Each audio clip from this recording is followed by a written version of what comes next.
Welcome to Bharatiya Gyan Fusion Kendra. Our today's topic is escape velocity and orbital velocity. So what is escape velocity? हम जानते हैं कि जब भी हम किसी ऑब्जेक्ट को एयर में थ्रो करते हैं then it comes back after some time on earth. अब अगर हम वेलोसिटी को बढ़ा दें तो थोड़ा और देर से वापस आएगी, और इस तरह से अगर हम वेलोसिटी को बढ़ाते जाएं तब एक ऐसी सिचुएशन अराइज होगी when this object is not going to come back on earth. क्यों? क्योंकि ये अर्थ की ग्रेविटेशनल फील्ड से अब बाहर हो जाती है, इसीलिए दोबारा अर्थ पे वापस नहीं आती है।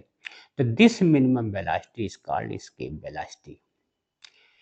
आप इसको एस्केप वेलोसिटी भी कह सकते हैं, एस्केप स्पीड भी, because it is scalar quantity and it is not going to depend on direction.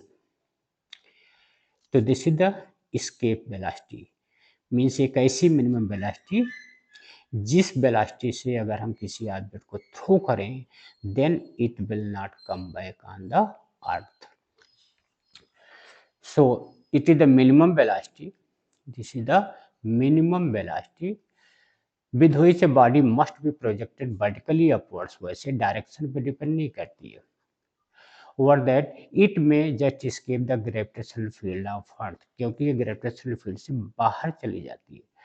The value of escape decreases with increasing latitude. जैसे पोल्स पे हम जाएंगे, पोल्स पे हमारा जो लैटिट्यूड होता है वो 90 डिग्री होता है, तो वहां से इसकी जो वैल्यू है थोड़ा कम हो जाएगी।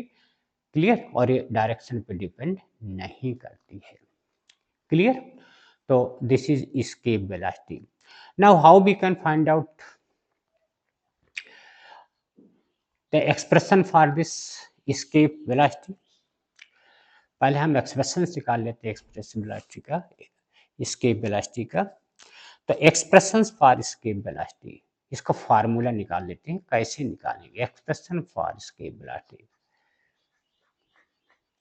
एक्सप्रेशन फॉर एस्केप वेलोसिटी,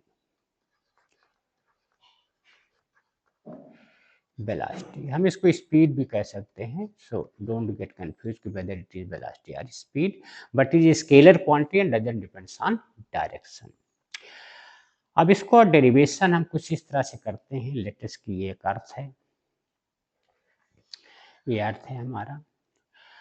अर्थ के दिस इज अर्थ के सरफेस से, दिस इज द अर्थ का रेडियस हो गया। अर्थ के सरफेस से करीब करीब यहाँ मान लेते हैं, यहाँ पर कोई पॉइंट ए है, यहाँ पर कोई ऑब्जेक्ट रखा हुआ है जिसका मास m है, और यहाँ से इसकी डिस्टेंस हम ले लेते हैं अर्थ के सेंटर से कितना है, x है मान लीजिए।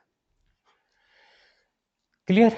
अब मान लो यहाँ से हम इसको ए से बी तक लाते हैं, ऑब्जेक्ट को बी तक लाते हैं, और एक डिस्टेंस है dx है। When the object is here at point A, this is the earth. Earth का मास हमारे एम है और ऑब्जेक्ट का मास, यहाँ पर जो ऑब्जेक्ट है उसका मास स्मॉल एम है। So what is the force of gravity between, या gravitational force between the object and earth कितना हो जाएगा? जो हमारा फोर्स है वो कितना हो जाएगा? Force will be g mass of earth into mass of object upon distance का square between them. This is the force. Now the object is being from A to B. हम ऑब्जेक्ट को A से B ले आते हैं, तो क्या है, we have to do some work against the gravitational force. इन दोनों के बीच हमारा जो ऑब्जेक्ट एट पॉइंट ए है और अर्थ जो है, इन दोनों के बीच फोर्स ऑफ अट्रैक्शन है। इस फोर्स ऑफ अट्रैक्शन के अगेंस्ट हम थोड़ा सा डिस्टेंस ए टू बी यहाँ तक लाते हैं ऑब्जेक्ट, तो हमें कुछ काम करना पड़ेगा। So that what is that amount of work? तो DW होगा that amount of work which we are going to perform to bring the object from point A to B. कितना हो जाएगा? फोर्स इनटू डिस्टेंस डिस्प्लेसमेंट जो dx है। What about DW? Small amount of work which we have to perform to bring the body from A to B. F is how much? G am upon x square dx. This is the amount of work done. अब अगर हम इस object को infinity तक ले जाएं, यानी अर्थ के सरफेस से लेकर के, और अगर हम इसको इन्फिनिटी तक ले जाते हैं, यहाँ पर मान लीजिए एक्स की वैल्यू इन्फिनिटी है। What we are going to do, अगर हम अर्थ के सरफेस यहाँ से इसको इन्फिनिटी तक ले जाते हैं, यानी बहुत दूर ले जाते हैं, तो इसके लिए हमें बहुत सारा काम करना पड़ेगा। तो what will be that amount of work, इस अमाउंट को हम इंटीग्रेट कर देंगे, यानी जो हमारा टोटल अमाउंट ऑफ वर्क है कहाँ से कहाँ तक, अर्थ के सरफेस से लेके कहाँ तक, इन्फिनिटी तक। तो लिमिट हमने क्या ले लिया, आर टू इन्फिनिटी, और फिर से हमारा क्या होगा, G M M upon X square D X. Clear. तो this is the what we are calculating, amount of work, यानी amount of work to bring the object from the surface of earth up to the infinity point तक ले जाने के लिए। तो ये हमारा अमाउंट ऑफ वर्क। तो डी डब्ल्यू का integration, that is the W means amount of work या एनर्जी हमें चाहिए। इसमें को इंटीग्रेशन में हमारा जी मास इंटू मास ऑफ अर्थ बाहर ले लें, और from r to infinity 1 upon x square dx.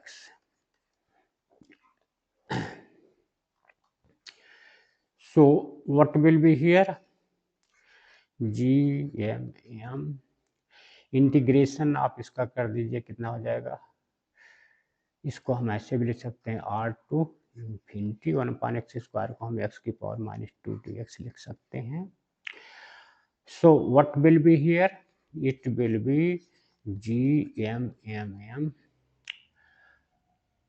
Mass of object, और इंटीग्रेशन कितना हो गया इसका, -1 अपॉन एक्स इंटीग्रेशन, और लिमिट हमने लगा दिया आर टू इन्फिनिटी। जब इसको हम फर्दर सॉल्व करते हैं, then it is coming gm, और इसकी अपर लिमिट हम रखा -1 अपॉन इन्फिनिटी, और माइनस माइनस प्लस हो गया 1 अपॉन आर। सो इसको जब हमने फर्दर सॉल्व किया तो how much, G mass of earth into mass of object, और ये तो 0 हो गया, 0 + 1 upon r. So how much, so ultimately जो हमारा W आ गया, वर्क आ गया कितना, gm upon r. This is the amount of work which we have to do to bring the object from the surface of earth up to infinity. Clear. अब हमें find out करना है escape speed, अर्थ के surface की escape speed क्या है। हमें surface से, अर्थ के सरफेस से इन्फिनिटी तक ले जाने के लिए जो अमाउंट ऑफ वर्क लगा अर्थ के सरफेस, यानी जो हमारा यहाँ पर रेडियस है, यहाँ से अमाउंट ऑफ वर्क जो हुआ कितना हुआ, W जो है हमारा कितना है, gm अपॉन आर। ये this is the amount of work, यानी एनर्जी रिक्वायर्ड है यहाँ से यहाँ तक, फ्रॉम द सरफेस ऑफ अर्थ से लेकर के इन्फिनिटी तक लाने के लिए।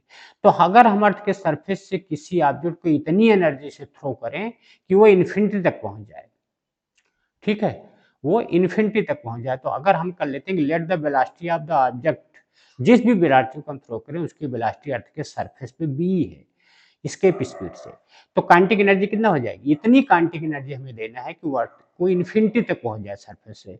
तो जो काइनेटिक एनर्जी हमारी होगी, काइनेटिक एनर्जी कितना होगी, kinetic energy at the surface of earth, at the surface of अर्थ कितनी होनी चाहिए, सरफेस ऑफ अर्थ पे काइनेटिक एनर्जी कितनी होनी चाहिए, half mv², half mass of object into v के स्क्वायर। अगर हम इतनी काइनेटिक एनर्जी से किसी ऑब्जेक्ट को थ्रो करते हैं तो कहाँ तक जाएगी, इन्फिनिटी तक। तो इसका मतलब क्या हुआ कि जो हाफ mv² है, हाफ mv² किसके इक्वल होना चाहिए, जो वर्क डन हमने किया था ऑब्जेक्ट को अर्थ के सरफेस से इन्फिनिटी तक ले जाने के लिए। एज पर वर्क एनर्जी थ्योरम, जितना वर्क है उतना काइनेटिक एनर्जी हमें देनी पड़ेगी। तो यहाँ से एक्सप्रेशन हमारा क्या हो जाएगा, मास को आप मास से कैंसिल कर दीजिए, सो जो be² आ गया, कितना आ गया, और 2 को आप यहाँ मल्टीप्लाई कर दीजिए, कितना आ गया, 2gm/r। तो यहाँ से एस्केप स्पीड का जो हमारे पास फार्मूला आ गया, कितना आ गया, √2gm/r। This is the expression for this escape speed. इसको हम ऐसा भी कर सकते हैं, एस्केप स्पीड जीएम कितना होता है, जी आर स्क्वायर, तो इसको हम लिख सकते हैं 2 इंटू जी आर का स्क्वायर अपॉन आर। तो कितना फार्मूला बन गया, एक आर से एक आर को कैंसिल कर दीजिए, तो कितना बन गया, एस्केप स्पीड का एक फार्मूला हमारे पास और आ गया अंडर रूट 2 जी आर। एक एक्सप्रेशन एक्सप्रेशन का हमारे पास ये फार्मूला आ गया, और दूसरा फार्मूला हमारे पास क्या आ गया था, under root G M by r. एक फार्मूला ये भी है हमारे पास इसके स्पीड का। क्लियर, तो दिस इज द फार्मूला। तो in this way we have calculated the expression for escape speed for earth. Clear. अब हम कर लेते हैं नेक्स्ट, हमारा जो है एक ऑर्बिटल स्पीड भी है, ऑर्बिटल वेलोसिटी। ऑर्बिटल वेलोसिटी क्या है, हमें पता है कि जब भी सैटेलाइट्स हमारे किसी भी, मान लो अर्थ के ही अराउंड सैटेलाइट जो हैं रिवॉल्व कर रहे हैं किसी सर्टेन ऑर्बिट्स में, तो उनकी जो वेलोसिटी क्या होगा, जिस वेलोसिटी से उस पर्टिकुलर ऑर्बिट में रिवॉल्व करेंगे that is called orbital velocity. तो ऑर्बिटल वेलोसिटी क्या है हमारा, orbital velocity of A satellite is the minimum speed required to put the satellite in a given orbit around the earth। क्योंकि अगर velocity बहुत कम है तो भी ग्रेविटेशनल पुल से नीचे आ जाएगा, और वेलोसिटी अगर बहुत ज़्यादा है तो क्या है, वो स्केप कर जाएगा, यानी बाहर ऊपर चला जाएगा। इसलिए एक पर्टिकुलर वेलोसिटी हमें चाहिए जिससे कि वो एक फिक्स्ड ऑर्बिट में मूव करता रहे। तो अब हम निकालेंगे expression for orbital velocity. Although we have done it in our earlier video, but here once again we are going to calculate orbital velocity because we have to compare these two velocity today. So expression for orbital velocity, expression for orbital velocity, expression for orbital velocity। Orbital velocity क्या है, वो minimum velocity, needed velocity जिससे कि एक satellite जो है अर्थ के चारों तरफ एक फिक्स ऑर्बिट में रिवॉल्व करेगा। ठीक है, ये अर्थ ले लीजिए, इसको यहाँ पर सैटेलाइट ले लीजिए, अर्थ के सरफेस से ये हाइट पे ये रिवॉल्व कर रहा है अर्थ के चारों तरफ एक फिक्स्ड ऑर्बिट में। हमने इसको ये जूम कर लिया कि this is revolving around the earth, इन्हें फिक्स्ड ऑर्बिट में रिवॉल्व कर रहा है। क्लियर, फिक्स्ड ऑर्बिट में रिवॉल्व कर रहा है। तो इसकी जो टोटल हाइट हमारा क्या हो गई, अर्थ के सेंटर से और यहाँ तक की जो हाइट हो गई, कितना हो गई, आर प्लस एच हो गई। ये हाइट जो है यहाँ से और अर्थ के सेंटर से इसकी हाइट आर प्लस एच हो गई। तो when this satellite is here, इसका मास मान लेते हैं एम है, ये सैटेलाइट है, यहाँ पर सैटेलाइट का मास एम है, और अर्थ का जो मास है कितना है, what is the mass of अर्थ, यहाँ पर अर्थ का मास हमारा एम है। तो इन दोनों के बीच जो फोर्स ऑफ अट्रैक्शन है या जो फोर्स ऑफ ग्रेविटी है वो कितना है, F is equal to how much, G mass of earth into mass of satellite upon इनके बीच की जो डिस्टेंस है आर प्लस एच का होल स्क्वायर। ये इक्वेशन 1 हो गया। अब since satellite is revolving around earth, तो इस पे एक सेंट्रीपिटल फोर्स भी लग रहा है, और ये सेंट्रीपिटल फोर्स आता कहाँ से, this is being provided by this gravitational force. तो जो हमारा सेंट्रीपिटल फोर्स है वो कितना है, सेंट्रीपिटल फोर्स क्या होता है, let r this is moving with velocity v, तो r प्लस एच, ये जो है किस वेलोसिटी से मूव कर रहा है, v नॉट वेलोसिटी से। This is the velocity of the satellite. आप इसको इक्वेशन नंबर 2 दे देते हैं, दोनों को इक्वेट कर दीजिए, क्योंकि दोनों फोर्स एक ग्रेविटेशनल फोर्स जो है वो आपका सेंट्रीपिटल फोर्स प्रोवाइड कर रहा है। तो कितना हो गया, G M m upon r plus h whole square, ये किसके इक्वल हो गया, m v naught square by r plus h के।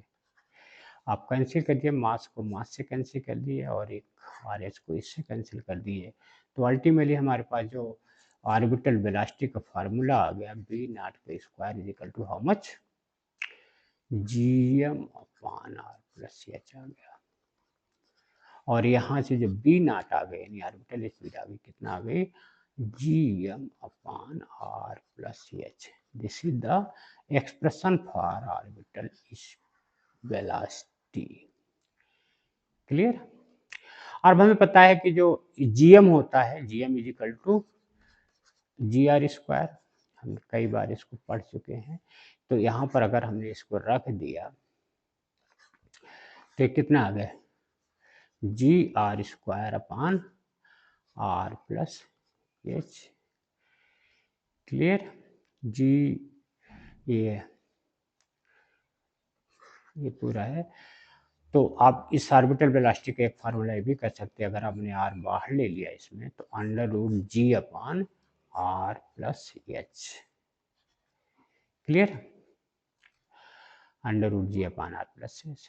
और if the satellites are revolving very close to the surface of earth, if satellite is revolving, if the satellite is revolving very close to the surface of earth, very close to the surface of earth, अगर surface of earth, then क्या बन जाएगा, तो r plus h को हम क्या ले सकते हैं रफली, it is equal to r रफली, क्योंकि हाइट बहुत ज़्यादा नहीं है।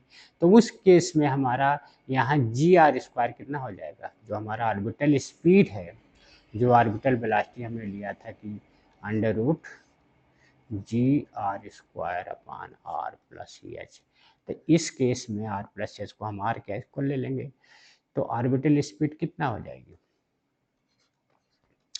It will be G R square upon R plus H की जगह आर कर लिया, एक आर से आर कैंसिल हो गया, तो हमारा ऑर्बिटल वेट कितना आ गया, अंडर रूट जी आर। तो this is the orbital velocity when the satellite is very close to the surface of earth. अब relation between escape velocity and orbital velocity, दोनों में रिलेशंस क्या है, relations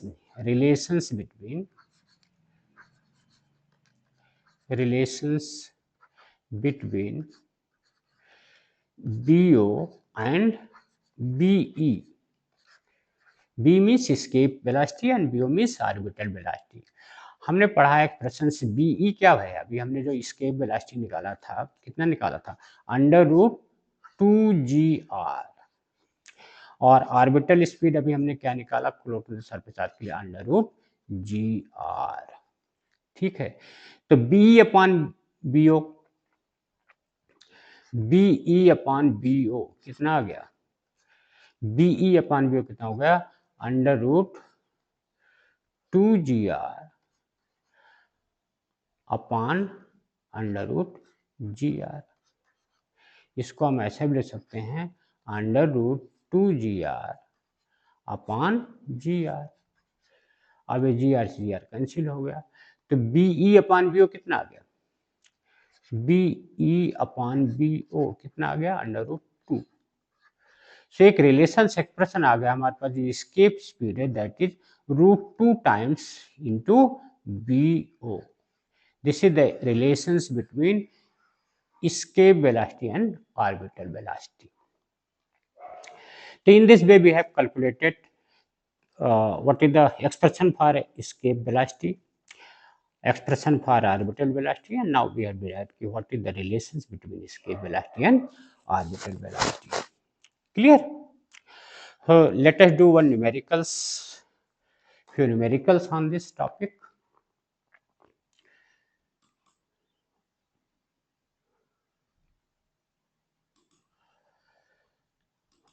So first numerical is what?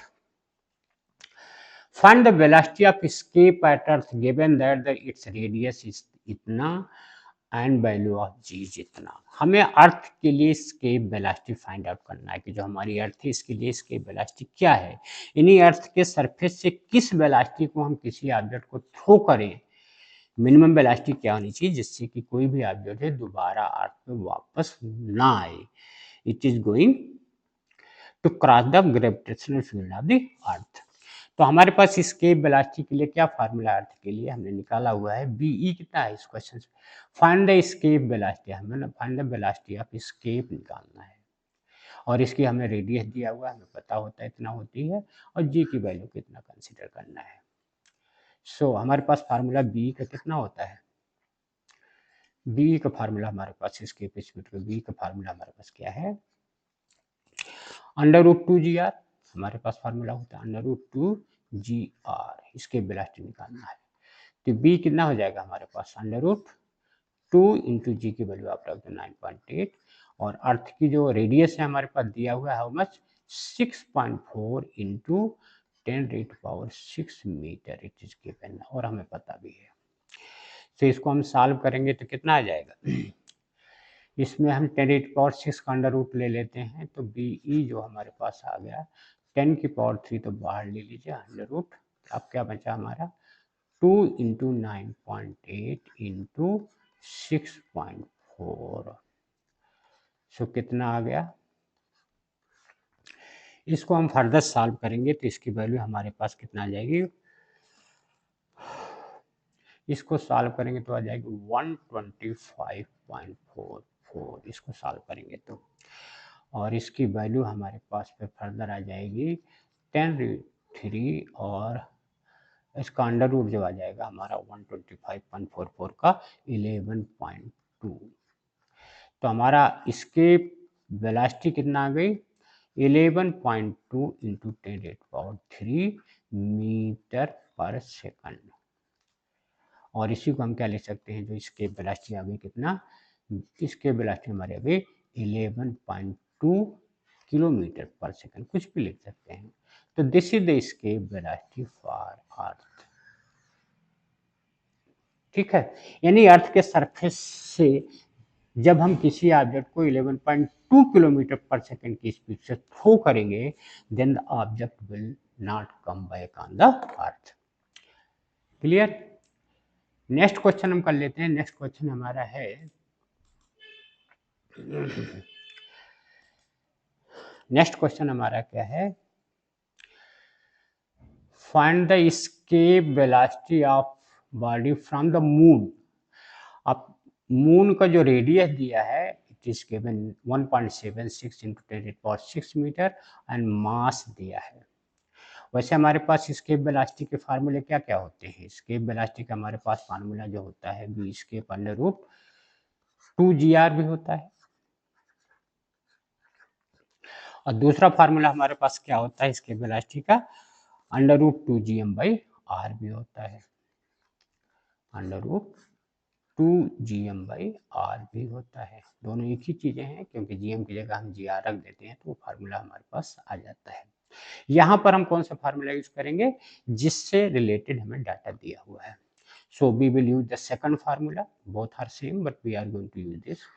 तो escape speed for moon, escape velocity for moon के लिए निकालना है, escape वेलोसिटी फॉर अर्थ के लिए नहीं बल्कि मून के लिए, escape velocity for moon, v escape for moon रख दीजिए वैल्यू 2 इंटू कैपिटल जी की वैल्यू हमें पता है काउंट हाउ मच 6.67 इंटू 10⁻⁻11 और मास ऑफ जो हमारा मून दिया है 7.36 इंटू 10⁻22।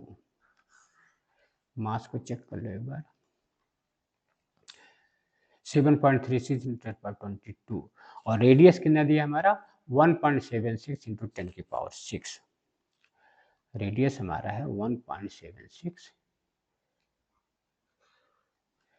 फार्मूला हमारा होगा 1.76 इंटू 10⁻⁶ हाउ मच 6, इसको सॉल्व करना है। तो इसके स्पीड फॉर मून कितना हो जाएगी हमारा, इसको इस तरह से हम सॉल्व कर लेते हैं 2 into 6.67 numerical value into 7.36 upon how much 1.76 और इसकी वैल्यूज कितना आ गई 22 और -11 11 आ गए 6 यानी इंटू 10⁵ बचा। क्लियर।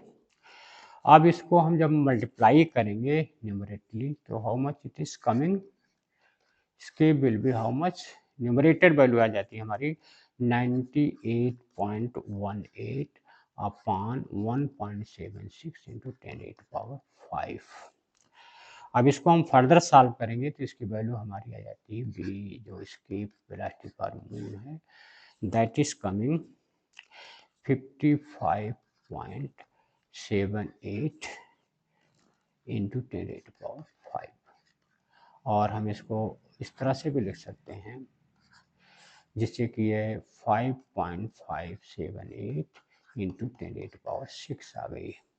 अब उसमें क्या है कि हमने 10⁵ को बाहर ले लिया तो 10⁵ और अंडर रूट कितना आ गया 5.578 अब इसका जो अंडर रूट आ गया हमारा आ गया इसकी जो न्यूमेरिकल वैल्यू आ गई अंडर रूट 2.375 तो अल्टीमेटली हमारे पास जो एस्केप स्पीड आ गई कितना आ गई 2.375 इंटू 10⁵ मीटर पर सेकंड, या हम इसको ऐसा भी कर सकते हैं 2.375 किलोमीटर पर second. Clear. This is the escape speed for moon, moon का एस्केप स्पीड है।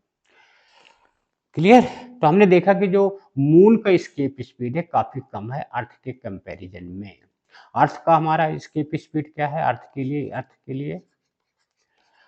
लिए जो बी है हमारा कितना है 11.2 किलोमीटर पर सेकंड आया था, और जो मून के लिए हमारा एस्केप स्पीड आ गया कितना आ गया, मून के लिए आ गया 2.375 किलोमीटर पर सेकंड। सो मून पे हमारा जो एस्केप स्पीड है काफी कम है, यही वजह है कि मून पे हमारा एटमॉस्फेयर नहीं है। Clear. Moon has no atmosphere, और जबकि जुपिटर पे बहुत ज़्यादा एटमॉस्फेयर है, थिक एटमॉस्फेयर है, क्योंकि उसके लिए जो एस्केप स्पीड है वो काफ़ी ज़्यादा होती है। जुपिटर करीब 60 के आसपास होती है, 60 किलोमीटर पर सेकंड के आसपास होती है जुपिटर के लिए। बाद में हम इसको निकाल सकते हैं। तो जुपिटर के लिए जो एस्केप स्पीड होती है रफली 60 किलोमीटर पर सेकंड होती है, इसीलिए यहाँ पर क्या है थिक एटमॉस्फेयर है। तो जितना ज़्यादा एस्केप वेलोसिटी की वैल्यू होगी वहाँ एटमॉस्फेयर उतना डेंस होगा, थिक होगा, और जितना कम होगी वहाँ पर एटमॉस्फेयर कम होगा या नहीं होगा, इसीलिए मून पे एटमॉस्फेयर नहीं है। तो दिस इज अबाउट की what is the escape velocity, what is the orbital velocity, how they are connected with each other, and in this way we can find out the escape velocity for any object. Moon का निकाल सकते हैं, अर्थ का निकाल सकते हैं, किसी भी प्लैनेट जुपिटर मार्स वीनस किसी का भी निकाल सकते हैं। और हमने एस्केप वेलोसिटी के फार्मूले से देखा कि जो एस्केप वेलोसिटी का फार्मूला हमारा क्या √2gr है, √2gm/r। तो किस पर डिपेंड कर रहा है, जिस प्लैनेट से हमें ऑब्जेक्ट को थ्रो करना है उसके मास पर और उसकी रेडियस पर डिपेंड कर रहा है, बट जिस ऑब्जेक्ट को हम थ्रो कर रहे हैं उस पर डिपेंड नहीं करता है। क्लियर। तो this is all about today's video, और वीडियो को लाइक करिए, शेयर करिए, चैनल को सब्सक्राइब करिए, अपना ख्याल रखिए, मन लगाकर पढ़ाई कीजिए, अपना फीडबैक हमें कमेंट बॉक्स में दीजिए। थैंक्स फॉर लर्निंग विथ भारतीय ज्ञान फ्यूजन केंद्र।